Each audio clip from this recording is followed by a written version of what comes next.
Hello everyone, welcome back to another episode of r/slash Tales from Tech Support. In today's episode, user reported me to my boss for not telling her to copy her shortcuts to the shared drive. That time I learned to zip my files. I know it didn't work this morning, does it work now? Had to disable a DVD drive in order to fix the user's email. Before we get started, make sure to subscribe so you will never miss a video. So let's get started. User reported me to my boss for not telling her to copy her shortcuts to the shared drive. I'm the lowest person on the totem at work, so I have the job of hunting down and upgrading the last of the Win 7 computers in our organization. Since many of these computers are ancient, we're replacing them with brand new computers straight from Dell. This process ran well for most users, and they are usually very happy with the upgrade, but today was different. Today's user was in accounting. She seemed a little wary about this whole procedure when I called her the week before. The usual conversation happened: how many monitors do you have? What apps do you use? When are you available this week or next? Etc. etc. One of the most important parts of this conversation was, if you have any files saved on your computer, you need to move them to the shared drive. This includes anything on the desktop or in your documents or download folder you want to keep, because once your old computer is returned to the IT department, it will be tossed in the recycle pile, never to be seen again. She seemed to grasp the idea and even asked me, everything? All my documents and spreadsheets? Everything. I stopped by her office this morning with the Dell box and switched out her very ancient computer with a brand new one. I added her printers, gave her a quick tutorial on Win 10, made sure she had all her applications, and then headed back to my lair in the IT office. She called me an hour later, upset. User, where are my shortcuts? Me, I'm sorry. What shortcuts? User, the shortcuts on my desktop. They're all gone. What did you do to them? Me, were these shortcuts on the desktop of your old computer? User, yes. Me, you didn't copy them to the shared drive? User, you told me to copy all my files, not my shortcuts. I thought they'd be on there when I booted up, but they're not. After a moment of WTF, lady, I calmly told her I'd be over in a few minutes to help her out. I knew that kind of special user was going to need a little hand holding, and she was so pissed off. Trying to remote in to fix the problem would only escalate the problem. Once in her office, I apologized for the mix-up and showed her how to add shortcuts to her desktop. After 10 minutes of instructions, because she wanted to do it all herself, she had all of her shortcuts back. I made sure she was happy with her new computer. She was, wished her a happy Tuesday, and headed back to my office to get the next imaged computer. My boss stopped me in the hallway an hour later. Boss, I got a call from user. She had a complaint about you. Me, was it because I told her to save all of her files to the shared drive, but didn't tell her to save her shortcuts there too? Boss, exactly. Got anything to say for yourself? He's joking, of course.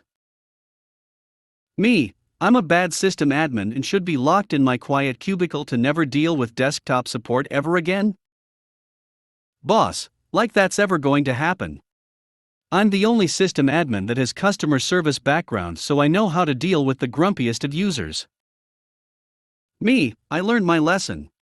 In the future, I will tell people to move their files and shortcuts to the shared drive. Boss, bingo. And don't worry about user's complaint. She's one of those people who think they know how to use technology, but really don't. The important thing is that you followed through and fixed the issue for her. That time I learned to zip my files. Some time ago, when I was a greener tech support guy, and I still had all my hair, I worked for an insurance company as desktop support. It was my first real job outside of retail, and I loved it.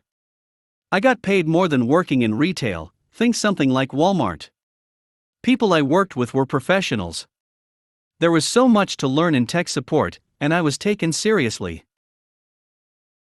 I also didn't have my own car, and being the youngest on the team meant they would send me to the remote offices, sometimes even by myself, and I would get to take the company minivan. I felt like a king when that happened. Master of my own destiny for at least as long as I had the minivan. Once or twice I was assigned to do an equipment swap with a home-based user. I got set up with the GPS in the van, which was a new thing to have. I drove out to the person's home, and I want to say it took a good hour to get there, not that I can remember at all where it was. I introduced myself and was told that there were files that needed to be backed up in a particular folder, and this was after USB came along, barely, but before anybody had USB keys. I came prepared though, and I had a zip drive. Crickets. Anybody remember these? So, it was an external, parallel port model, which I do remember you could hook up to SCSI, if you had SCSI, which was fairly uncommon on desktops. So, I get the zip drive setup, and I start copying files. And watching it copy and copy and copy and copy. Tons of small Word documents. 30 minutes goes by, 45 minutes goes by. And this was Windows I want to say 98? I was relacing it with the latest and the greatest. Windows NT, those were the days. So, as I recall, there was an individual file copy progress bar, but not an overall progress meter. So I had no idea when it was going to finish. I had only planned on being at this person's home for an hour, maybe 2, and I had not planned on a file copy taking up this much time. So, I had a thought. I knew enough about why the file transfer was going so slowly. It was because there were dozens, if not hundreds of tiny files, and I could hear the zip drive pausing after each one. So, what if I zipped the file structure, and it only had one file to copy? But I couldn't do both of these types of copies at the same time. That was my thought at the time anyways. I do recall the computer being slow, and I was left with the impression that multitasking should be kept to a minimum. So I did what felt like the unthinkable. I cancelled the current file copying process, hoping that I wasn't being foolish and wouldn't have to start the file copying again from the beginning. Next step was to zip all the files that needed to be backed up into a single file. And then the moment of truth. Copy. Paste. And, copying, 5, 4, 3, 2, 1. My jaw was on the floor. I had stared at a file copy window for 45 minutes when it could have been 5 seconds. At that point in my career, that was the biggest lesson I had ever learned. Everything after that went smoothly, and I went home that night both proud and felt a little silly for having waited 45 minutes before trying the better idea. I know it didn't work this morning, does it work now? Sometimes the end user makes me angry with their lack of understanding that maybe, if I'm asking about whether something works, maybe it's because I've fixed it. $CUST Hey, we're gonna move this printer sometime. $Me, sure, I'll change the addressing to DHCP so it'll stay on the network, and while you wait for the move, this reservation here should keep it on the address the print jobs are going to, or I'll get back to you when I find out where on the network it is.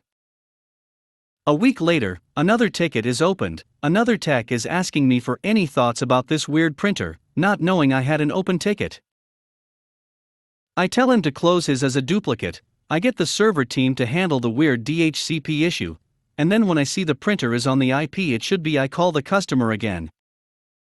$Me, hey, check that printer and let me know if it works now. $CUST, it wasn't working this morning. $Me, yeah, I know, it hasn't worked in a few days. Is it working now? $CUST, the people near it are waiting for a tech to fix it. $Me, I know, but does it NVM? A great idea flits across my brain, and I get my coworker's POC for the ticket he got. I mean, talking to the person near the printer has to be way better, right? $Me, hello person who actually uses the printer, does it work now? $person near printer, no, it hasn't worked this morning? $me, but does it work now? $person near printer, we called in a tick dash. $me, does it work now? $person near printer, oh, hey, it is working now.